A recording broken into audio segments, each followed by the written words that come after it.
Hello and welcome back. 50 questions Mormons can't answer, answered. And I'm in the lease outfit. We're looking at this, and well, I didn't want it to come to this. I knew eventually something like this might happen, but I had dearly hoped that I would not have to do this.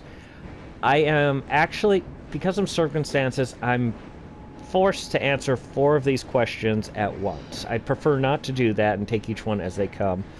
Unfortunately, the next 4 questions, questions 33, 34, 35, and 36, all make an assumption about our religion that is not accurate, and as such, I would either have to do a long, complex explanation of what our beliefs actually are at the beginning of each of these, and then try to answer them separately, and some of them are actually fairly short answers, or I'd have to throw them all together and hope for the best. We are throwing them all together and hoping for the best.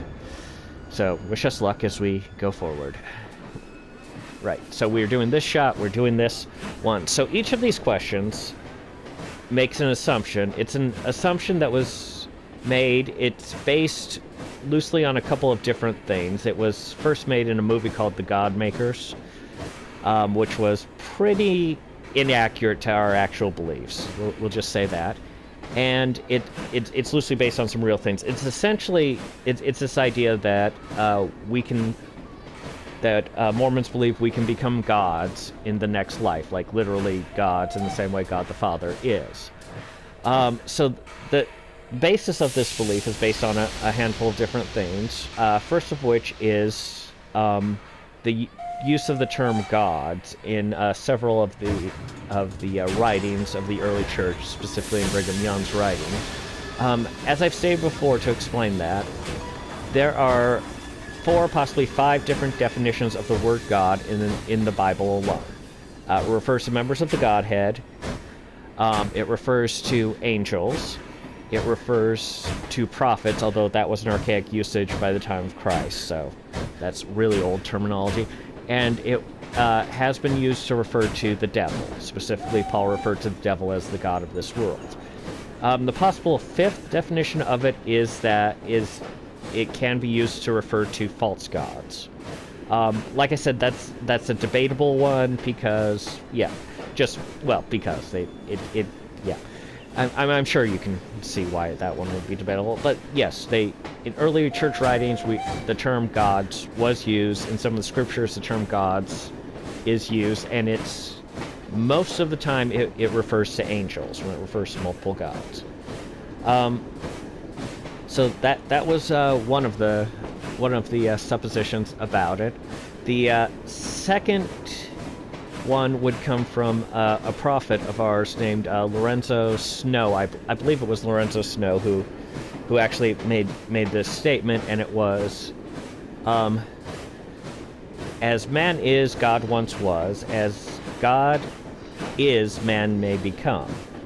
Now, there's no real clarification on this beyond that, and I think a lot of people kind of assumed it means we can become exactly like God the Father.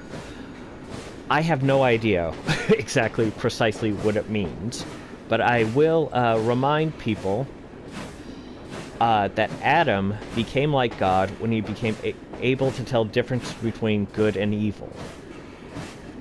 And I think, in general terminology, at least down to my personal belief, part of our becoming more divine and more perfected in our lives and becoming more like God is this process of, we become more like God. The more we progress and the more spiritual we get, we become more like God. And I think it is a progression, and it is a thing like that. And, I think every child, once a child begins to recognize the difference between good and evil, between right and wrong, they're on the process of becoming like God in many ways. And I think we all do that, and we're all on a certain level of progress to becoming like God. So, if, how far that goes, I have no idea. I don't know of any religion that specifically states where the cutoff point is. But like I said, a lot of people who are anti-Mormon, a lot of people who don't understand our religion just generally presume we mean we will become exactly like God the Father.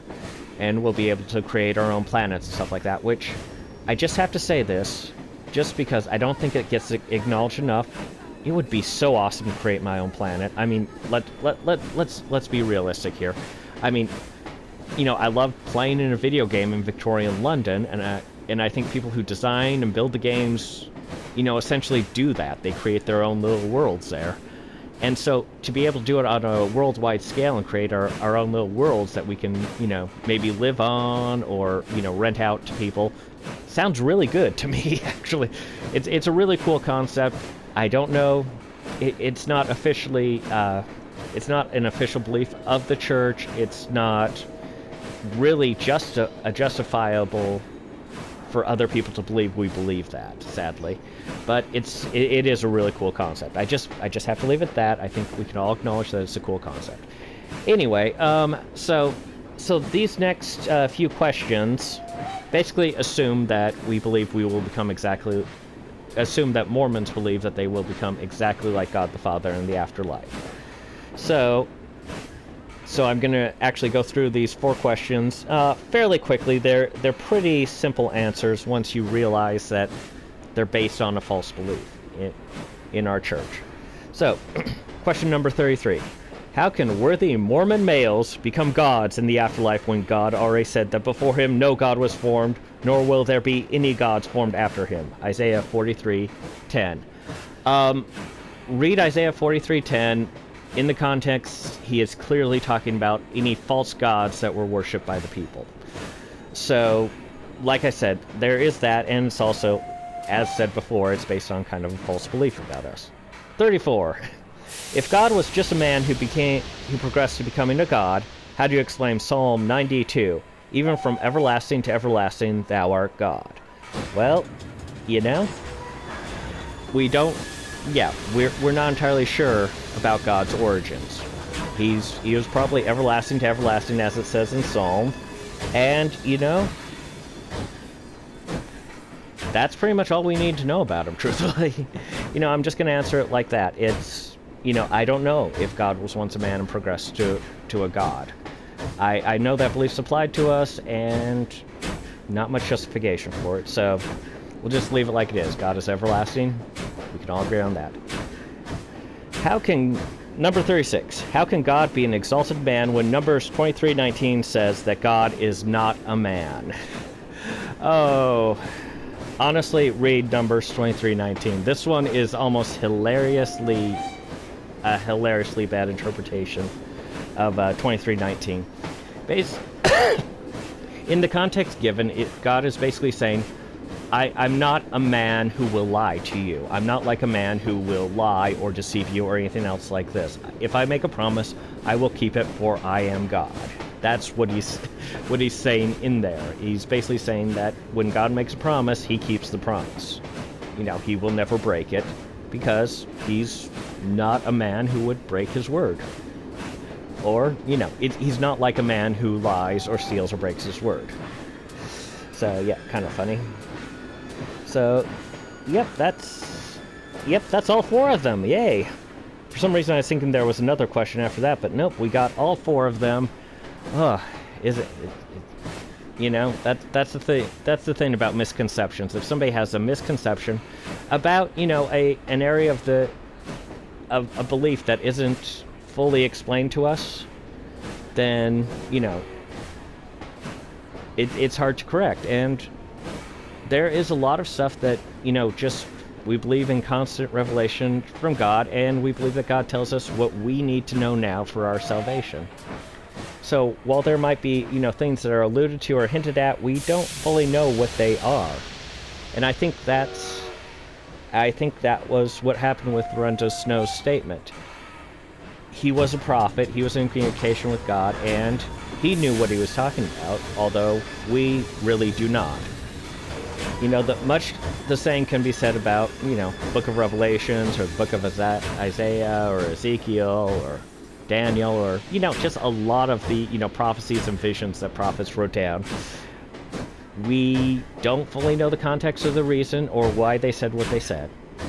But, you know, if we have faith, if we keep moving forward, God will reveal it to us one day. Just have faith. Anyway, those were 4 questions in one, all wrapped and ready to go. Let me know what you think.